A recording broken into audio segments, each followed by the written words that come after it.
Diddy, a name synonymous with music, media, and entrepreneurship, is now at the center of an unfolding legal storm. A former Playboy model, Rachel Kennedy, has recently shared an account that adds an unexpected twist to the embattled mogul's narrative. Her experience, which dates back to 2000, was recounted on the Daily Mail's The Trial of Diddy podcast and has raised questions about both Combs' behavior and how it fits within the broader allegations against him. The night in Tokyo. Rachel Kennedy's encounter with scene Diddy Combs began in Tokyo in 2000, where she was working as a dancer in a gentleman's club. One evening, Combs invited Kennedy and her friends to what he described as a party at his hotel. However, upon their arrival, they discovered that the party was not what they expected. It was just Combs, alone, wearing a bathrobe and holding a bottle of champagne. The atmosphere was immediately strange, but Kennedy noted that Combs was friendly enough to convince them to stay. The scene set the stage for an evening that would take several odd turns, marked by unexpected details such as a Jennifer Lopez music video playing on repeat and Combs' peculiar behavior. While nothing illegal occurred, Kennedy's story painted a vivid picture of an unsettling encounter that, in hindsight, carried implications aligned with the allegations that would surface years later against the media mogul. The presence of Jennifer Lopez. A notable detail in Rachel Kennedy's account was the omnipresence of Jennifer Lopez during her encounter with scene Diddy Combs. As Kennedy and her friends entered Combs' hotel room, they were met with a surprising sight: a music video of Lopez playing on a loop on the television. At the time, Lopez and Combs were in a high-profile relationship, but this choice of background seemed unusual and set an uneasy tone. Kennedy described the moment as creepy and disrespectful, especially given that they were in a private setting where a party had been promised, but none was present. Adding to the strangeness, Combs was reportedly on the phone with Lopez during this time, further amplifying the surreal nature of the encounter. This detail, though not incriminating on its own, offered an intriguing glimpse into Combs' behavior and the environment he created, where personal relationships and power dynamics intertwined in unexpected ways. Substance use and Combs' stance. Rachel Kennedy's account of her night with scene Diddy Combs in Tokyo also shed light on the use of substances and Combs' stance on drug use. Kennedy admitted that she and her friends were using cocaine during the visit, but Combs maintained an interesting duality. He claimed he only smoked marijuana and didn't want any harder drugs around him, going so far as to sneak into the bathroom to use them privately. This behavior stood in stark contrast to the allegations laid out in the federal indictment, which described Combs and his associates as regularly possessing and distributing controlled substances such as cocaine, methamphetamine, GHB, and ketamine. Kennedy's observation adds a complex layer to the narrative, suggesting that while Combs publicly minimized his drug involvement, his private actions and the accounts of other alleged victims painted a different picture, one involving extensive narcotic distribution and coercion. This contradiction could play a role in shaping how the public and legal teams perceive the charges against him. A surprising turn of events. The night took an unexpected and bizarre turn when scene Diddy Combs' bodyguard entered the room, interrupting the gathering with an aggressive outburst. According to Rachel Kennedy, the bodyguard appeared angry and upset that Combs was interacting with Kennedy and her friend, implying some unresolved issue involving another woman from the previous night.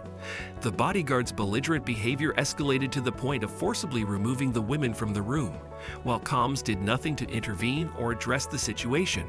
Shocked and confused, Kennedy called Combs' room from the lobby, only for him to hang up on her without explanation. Reflecting on the incident years later, Kennedy expressed that in hindsight, they were fortunate the night didn't turn more dangerous.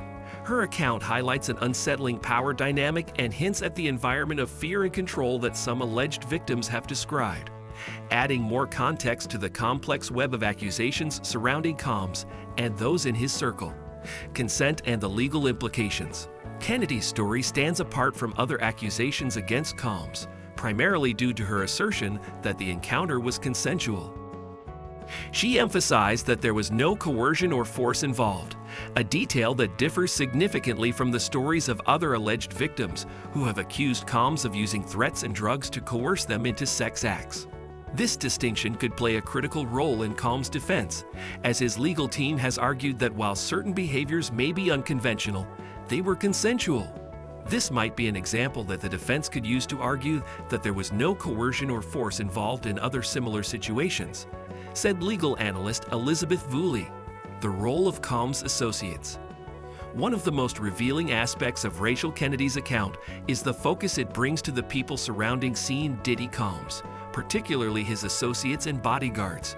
Kennedy described how Combs' bodyguard's sudden and aggressive outburst disrupted their evening, with the bodyguard forcibly ejecting the women from the room while Combs passively observed.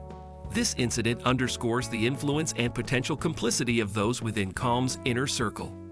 The racketeering charges against Combs highlight that he allegedly led a network of associates who played significant roles in facilitating and enabling his behavior.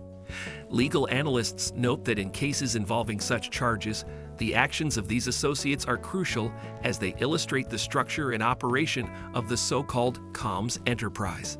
This narrative shifts the spotlight from Combs alone to a broader examination of the entourage that may have supported or perpetuated questionable conduct, emphasizing that accountability could extend beyond the figurehead to those who upheld and enforced the environment he cultivated.